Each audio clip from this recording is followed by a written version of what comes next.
Alrighty. So this is pulling up the stuff we did last couple of days. See if we can find our axis of symmetry, see if we can find our vertex, see if we can graph it.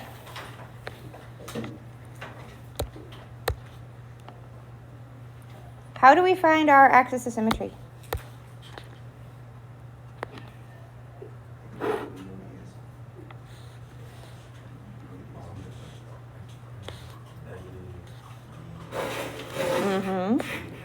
Yes.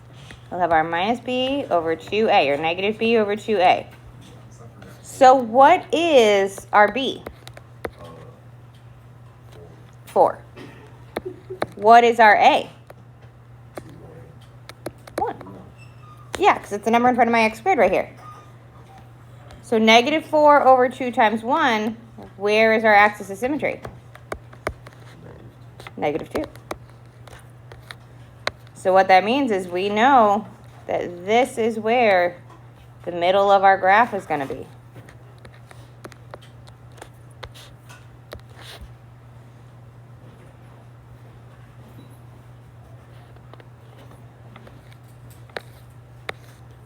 That also tells me the x value of my vertex, negative 2. How do I find the y value of my vertex? Plug it in, plug it in. So what is the y value of a vertex?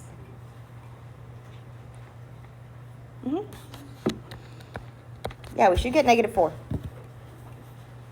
Because our negative 2 squared is a positive 4. And 4 times negative 2 is negative 8. Positive 4 plus negative 8, negative 4. So our vertex is going to be at negative 2, negative 4. Let's switch colors. Right here. This guy is our vertex.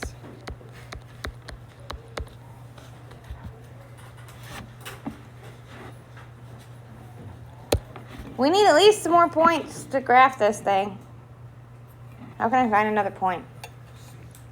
C. What's our C? 0. This is the same thing as if I had plus 0. So what does that tell me? Our y-intercept is at 0, 0. Our y-intercept happens when the x is 0, so I know it's going to go through that point.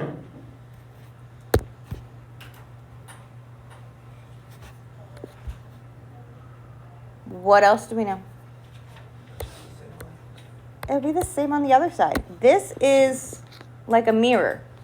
So if I know that this y-intercept is 2 steps away this way, we're going to go 2 steps away this way. This is going to be another point. It's always going to line up. It's always going to mirror each other for our quadratics. And yeah, I'd love it if we'd get more points than that. I could fill in the negative 1. I could fill in the negative 3. We could find more points. We could substitute pieces in. But this is enough to kind of get the gist. Where it's going to be U-shaped and look kind of like that.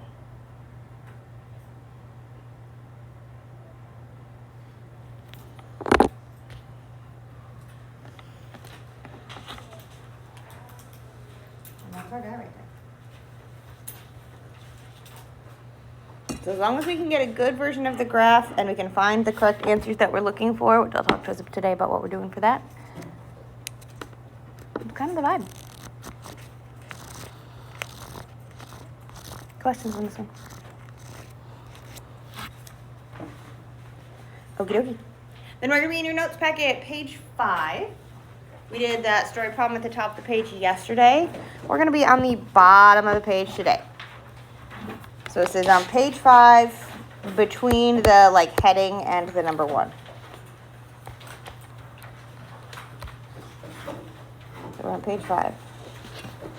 Just before where it says lesson 3-2 extra notes solving.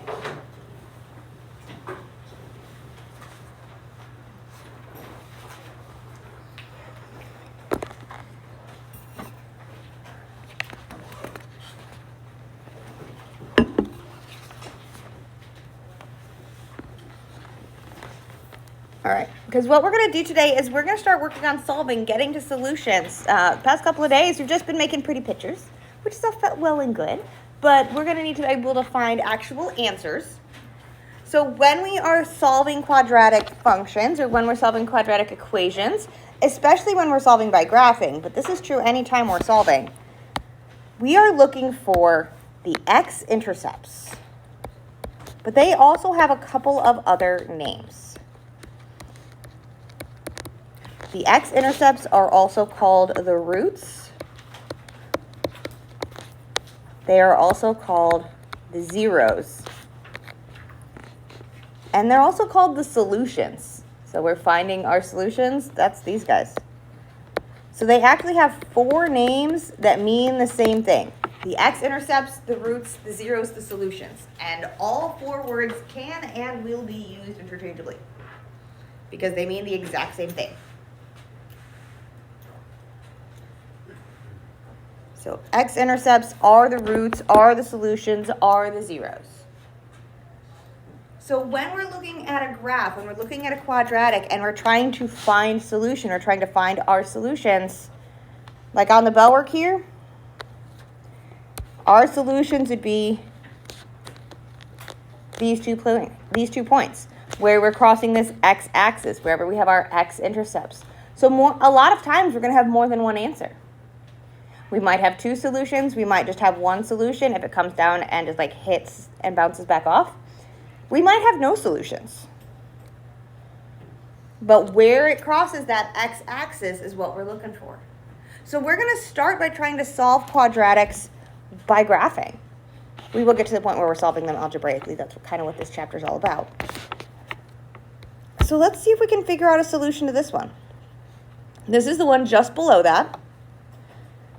It says 0 equals minus 2x squared plus 8. So what we're going to graph is we're graphing the y equals version, or the f of x, however we want to think about it. This is what we're graphing, and we're going to find where it equals 0, meaning where the y-intercept is. So whenever we're doing this, we want to have this set equal to 0 or equal to y. Those are our choices. And we're going to approach this the same exact way we did the bell work. We're going to start by finding our axis of symmetry. And we talked about that formula for the bell work where we have our minus b over 2a. What is our b?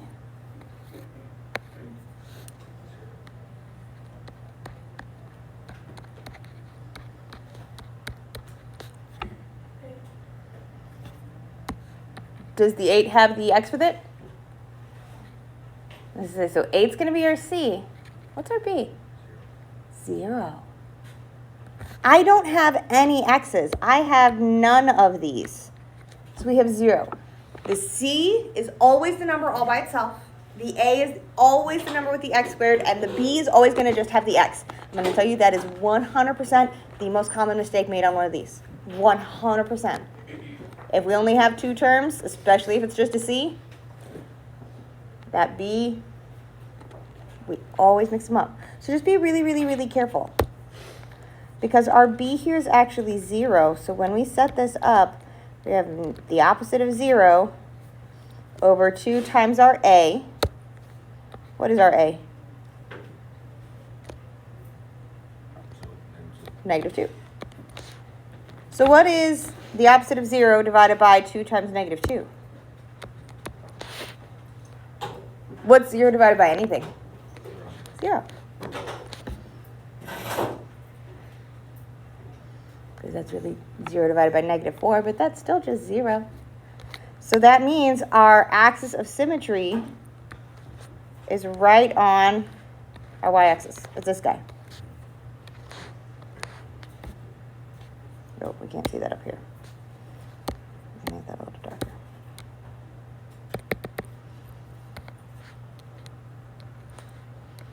There we go. Our axis of symmetry is right here on our y-axis. So whatever points we find are going to mirror across. So let's see if we can figure out our vertex.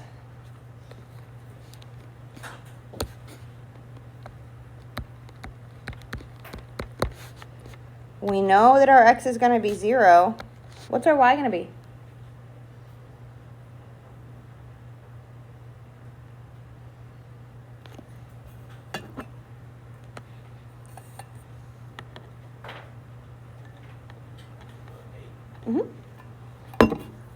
It's going to be 8. That's actually our y-intercept as well, so that's our c value. So our vertex is going to be here at, oop, not there, not -8, +8. Up here at 0, 8. This guy's our vertex.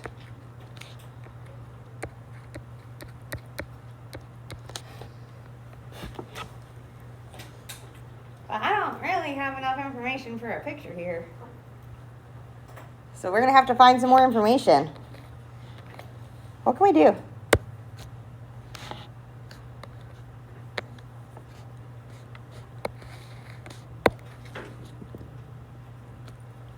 We can make one of these where we pick x's to find y's. We already know what's in the middle. Our 0, 8, that's our vertex. That's in the middle. So if I find a couple of numbers bigger, I can use those to kind of bounce back and get me a couple numbers smaller. We can fill that information in. We can type these into the calculator. I can take 1 and put that in for x. -2 times 1 squared plus 8. Well, 1 squared is 1. I should base it.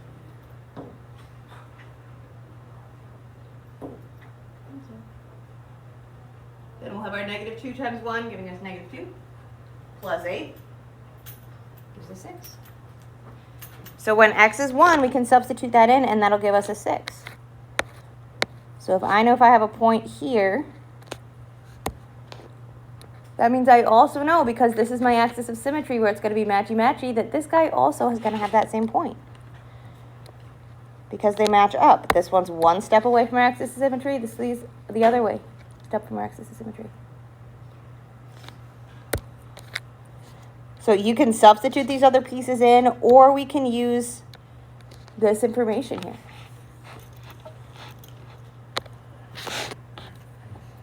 I know if I take the exact same steps over here, I'm going to wind up with values that match up nicely. So then we can do the same thing for O2. If I take 2 and put that in place of x, 2 squared is 4 times -2, and then plus 8 is going to give us what? What happens when we substitute in 2?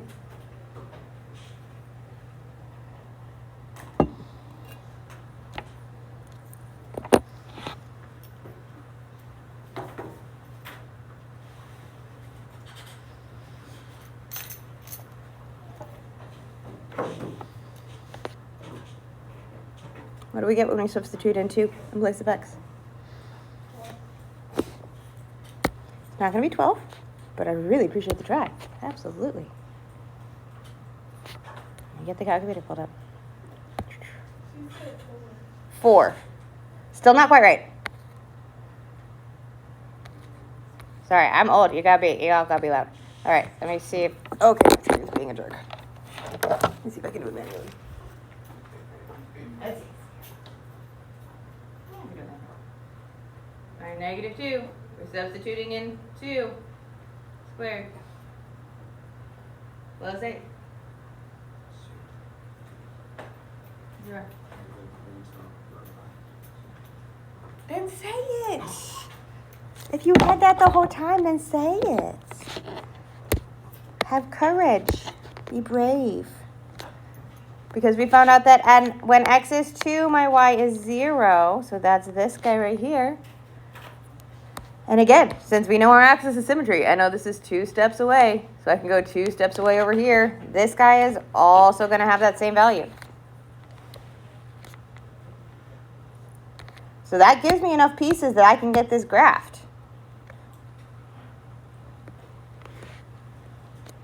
It's going to look like this. But we're not just trying to graph this. We want to solve this. I want to find my solutions, my roots, my zeros, my x-intercepts. Where are those? 2 and -2. We're going to write them as points. Our solutions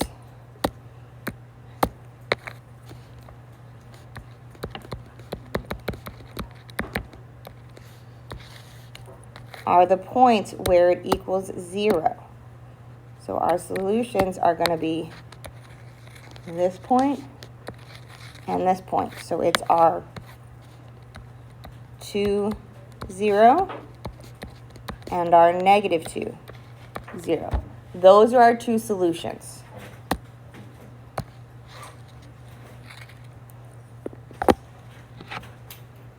We just used graphing as our tool to get there. So we're looking for those places where our y equals 0. That's what we're looking at, and that's where that solution comes from. Okay? Questions on this one? The graphing part isn't any different. It's just we're looking for one other piece at the end. So the graphing is really important. We got to make sure we know how to do that. And there's a variety of ways to approach it. But when in doubt, if we need more points, we fill in more points on the table. We can always pick x's to substitute in. So we're going to look at the top of page 6, number 2.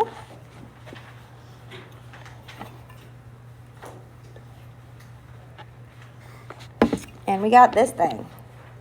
3x squared minus 30x plus 75.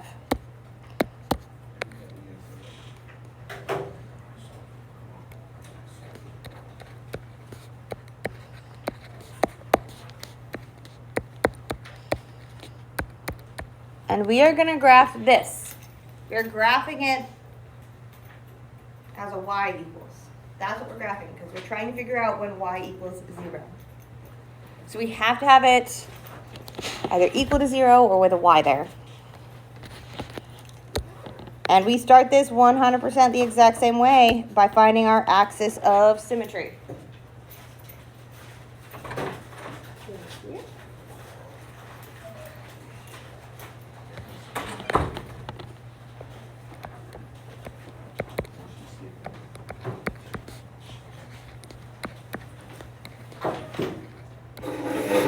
So our axis of symmetry, that's our minus b over 2a. So what's our b?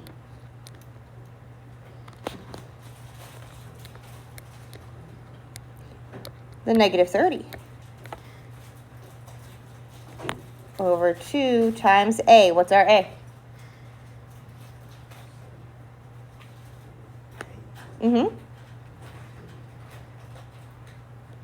Not negative. Just regular 3. Yeah, just be careful. It's all good. It's all good. So when we simplify this, the opposite of negative 30 is going to give us a positive 30. 2 times 3 gives us 6. What is 30 divided by 6? 5. So we know our axis of symmetry is going to be at 5. So this thing's really far over here. This is where the middle of our parabola is going to be. So that's our center. That's our middle.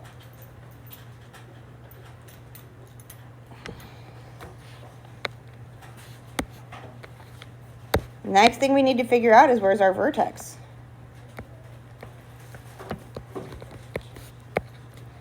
We know our x value is going to be 5, but we got to figure out the value for the y.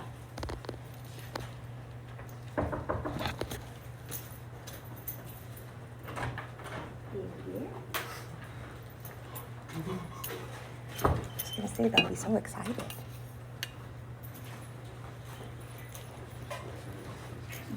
They've been concerned.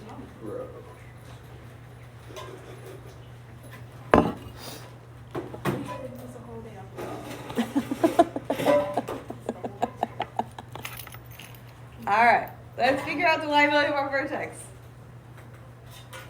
Substitute that 5 in place. And we can type that into the whole equation.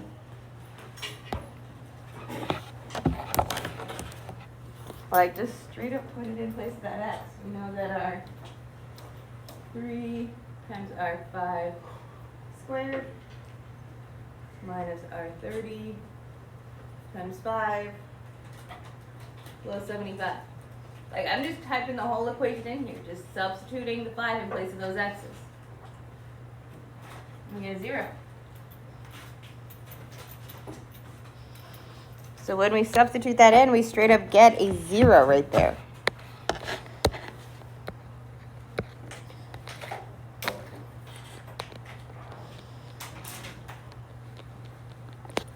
So we know that that's going to be our vertex.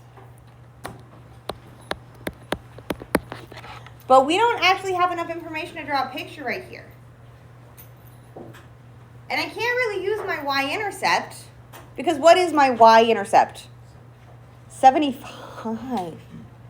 My graph does not go up to 75 for the y-axis. That's a lot of graph paper. I don't want to go up that high. So if I can't use that information, I'm just going to have to pick a couple of values nearby.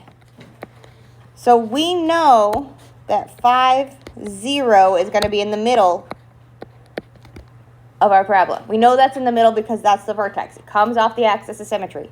So that is always what's going to be in the center of our table. If we need a table, put your vertex in the middle. Then we can find a couple of numbers bigger, a couple of numbers smaller to get a couple of points for us to graph. So we could find 6, we could find 7, we could find 4, we could find 3. When we set it up like this, since we know that that 5 is in the middle, we know these two are going to have the same y value. Since our vertex is in the middle, we know these two are going to have the same y value. So I don't have to substitute all of these in. You can, absolutely valid. But we don't have to. And in fact, when I want to substitute this 6 in, I can actually do this the kind of easy way in the calculator. If you hit up, up, it highlights the row we were on, and then hit enter, it'll copy and paste it into the active line. And I can come back here and go, wait, what happens when I switch the 5 out for a 6? And then I switch that 5 out for a 6.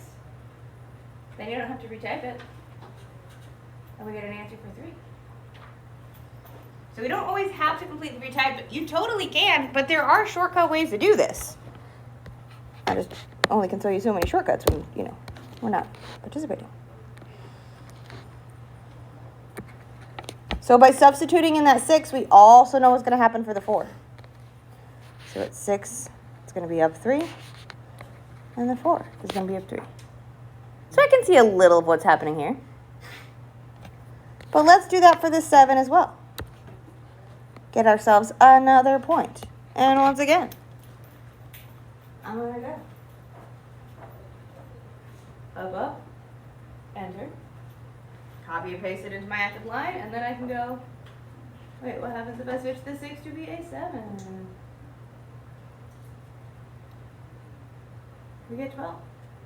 And I could do that again. Like, if I didn't want to take myself on faith that I did that right, I could check the 4.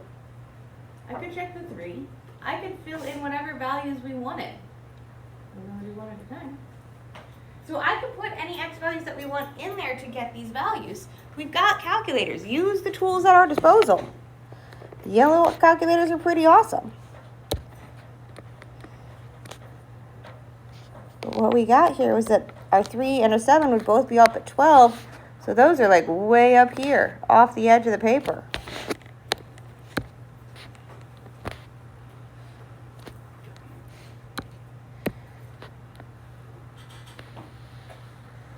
And our parabola is going to look kind of like this.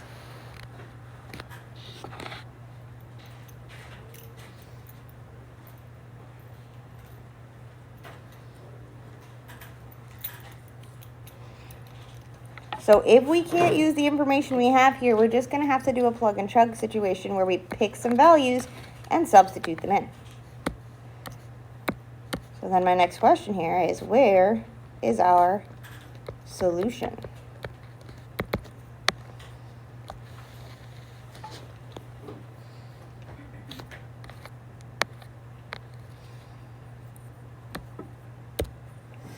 Solutions, roots, zeros, x-intercept.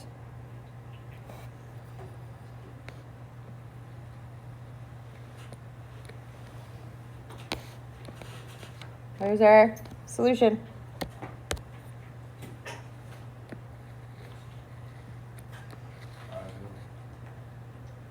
Super close. 5, 0. When our y is 0 is what we're looking at here. 5, 0. If that's not what you said, I couldn't hear you. I heard 5, 1. So be louder. When you whisper, I can't hear you. And I might hear you wrong. It's okay to be wrong. I make mistakes all the time. Y'all seen that? It's okay to make mistakes. We're not expected to be perfect. We are humans. If we want perfection, we'll try and get the computers to do it. Let the robots be perfect. We get to be humans. It's more fun. I'm not perfect. I don't want to be perfect. It'd be too powerful. Okay. Questions on this one? So when we're looking for our solutions, we're looking for where it's crossing our x-axis. So we might just have one answer, especially if it comes down here and bounces off. We might have two answers if we have something that crosses more than once. We could wind up with something with no answers, with no solutions. If we had a parabola that looked like this, and let's say its vertex was right up here, then we would wind up with no solutions because it's not crossing that x-axis at all. So we can have no solution, we can have one solution, and we could have two solutions. Oop, that was not the eraser. So it's entirely possible for us to have no solution. I want us to do one more of these today. We're going to look at number 4. There's nothing wrong with number 3. I just don't want us to take quite that much time, and number 4 is going to be stuff we see. So sometimes things are going to be kind of between or decimally. We're going to graph this just like normal, and we'll talk about the solutions when we get there. So we're going to graph this just like normal, looking at this guy. Graphing our minus x squared plus 3x plus 7 equals y. That's the graph we're making. So let's start with our axis of symmetry. That's our minus b over 2a. What's our b?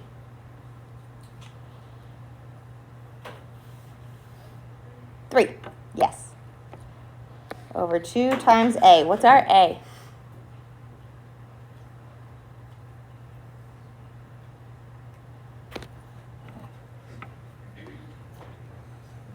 -1. So -3 divided by 2 times -1. What do we get? Yeah, 1.5. Gross.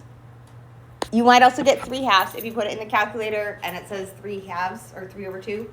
If you hit the 2 arrows above the enter key, it'll switch it to decimal. A lot of times when we're graphing, decimal is easier to work with than fractions. You do whatever works for your brain. But that's just kind of easier for a lot of us. So we know our axis of symmetry, that middle line, is right here, in between. Gross. And our vertex is going to be somewhere on there. Ew. It's okay, we can have that. Honestly, most of the stuff we're typing in the calculator anyway. So when we're finding our vertex that has our x value at 1.5 or at 3 halves, either way, to find our y value, we're going to put it in. We're going to substitute it in. So I'm going to take and substitute in that 1.5 in place of the x.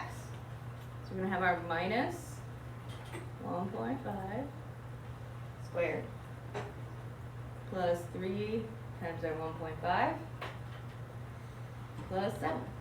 Ooh, where's my parentheses? Ooh, there we go. And we get 9.25. Ew. Decimal and grossy. That's okay. We can do it. Our vertex is going to be at 1.5, 9.25. Ugh. There-ish. That's my vertex. is somewhere between 9 and 10 and somewhere between 1 and 2.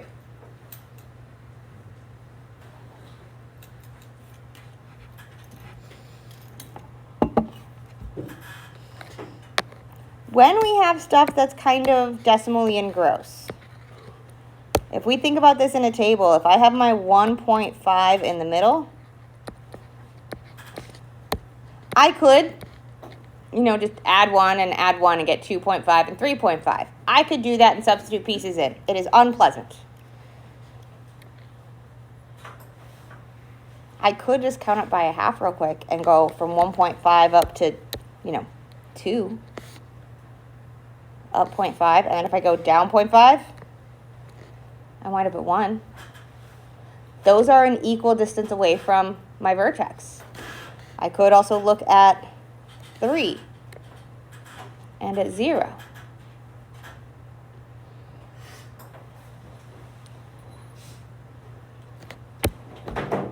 But I know one of those values. Which one of those do we know? 0. What's the y value for 0?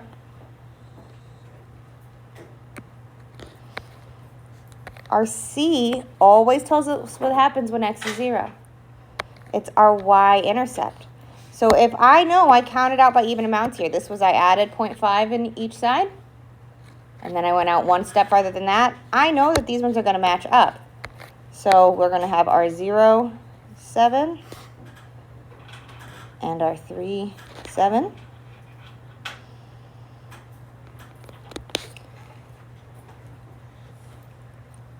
I could substitute in the 1 or the 2, either way. If I substitute in either 1 or 2, what do we get as our y value? Because they should match.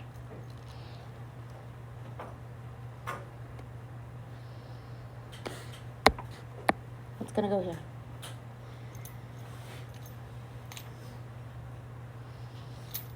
This will be our last one for today, so we just got to finish this one out.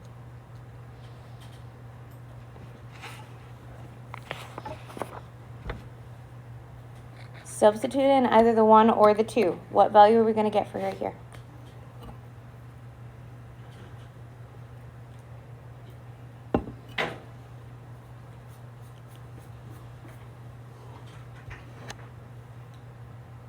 I'll give you somewhere between 7 and 9.25. 9. We actually would get a 9 for each of these. So we have some pretty good information up here. But remember, we're looking for our solutions. And I'm really far away. And when we're drawing these, it is really easy for this line to be at any number of angles. So since I'm so far away, I actually want us to find our next point as well. I want to go out one more step so we can get a little bit closer to our solutions so we can be righter. So I want to go out one more step. I want to also have us find 4 or -1. I want to go one more step out so that I can get closer to my solution so I can be righter. Because right now I would be doing a blind guess as to whether or not it's hitting at 4. Maybe it hits at 4, maybe it hits 5. Maybe it comes all the way out here until we're at 9. I don't have any way of telling how this is curving really. Because I have some information, but it's not great. And we want to have that at solution. We want to have that x-intercept. So if I find the value at 4 and substitute that into my calculator,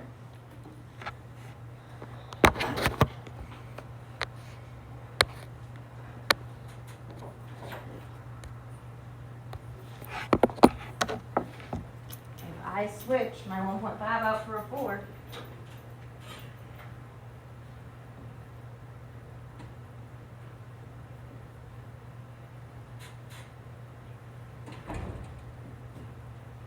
so switching my piece up for a 4, I can get a 3. I picked it because it was the next one over. We got points for 1.5, we got points for 2, we got points for 3, but they're all really far away from where my solution would be. So I need to know a little bit more about down here so that I can tell whether this is going to come over here or if it's going to come over here. But if I pick this next piece over, we got 3, so that puts us here. Which means I also know that one. Because again, it's always going to mirror. So now I can see a lot clearer what's happening with this shape. The more points we have, the easier it is. If I wanted to go out and do 5 and -2, we absolutely could. At this point, I can kind of see what's happening. So when we connect these pieces up,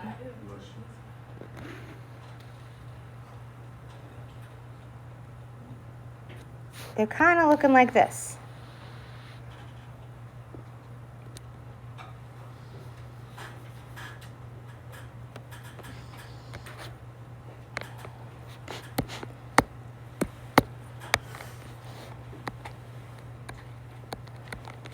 Where are our solutions?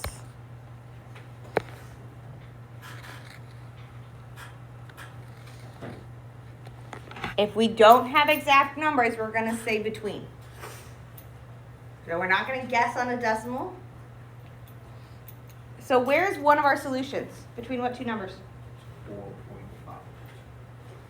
I'm going to say, yeah, it looks kind of like we're right at 4.5 here, but we're going to say, because we don't know, it's somewhere between 4 and 5. So we're going to have a solution between, there's another E in between, 4 and 5.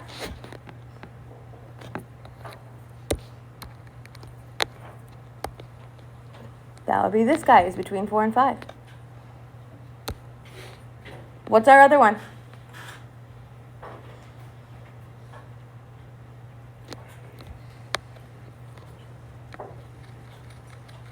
Yeah, between -2 and -1. So we still have two solutions here.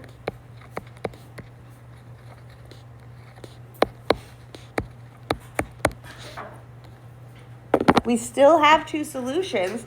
We just don't have the information to get, perfectly accurately correct yet. We will get to a point where we can figure that out mathematically. But when we're looking at the picture and we're just kind of getting the vibe of it, we're not going to lock us in at 4.5 because maybe it's actually 4.25. Maybe it's 4.7. And that makes a difference. Okay? So if it's between numbers, just tell me what it's between. If we're actually at a number, we're going to write it as a point.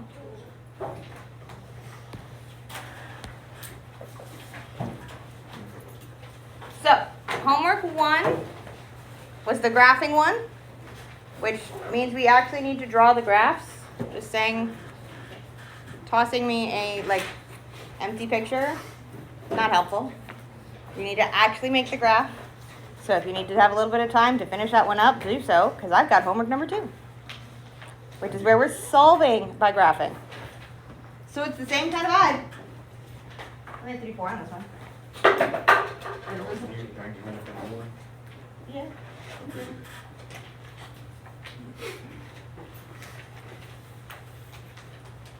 This one's homework number 2. You guys can actually do everything on homework number 2. I don't tell you to do tomorrow. If it takes me another day, I'm totally okay with that. I don't like giving you guys just one day for a worksheet because I know that life, the universe happens, and schedules and work and all that jazz. If you have it for me tomorrow, great. If you don't have it for me until the next day, I get it. So I'm not going to be super strict about this one being due tomorrow. I don't like to do it for one day. So I have it marked up here as due on Thursday. Thank you so much.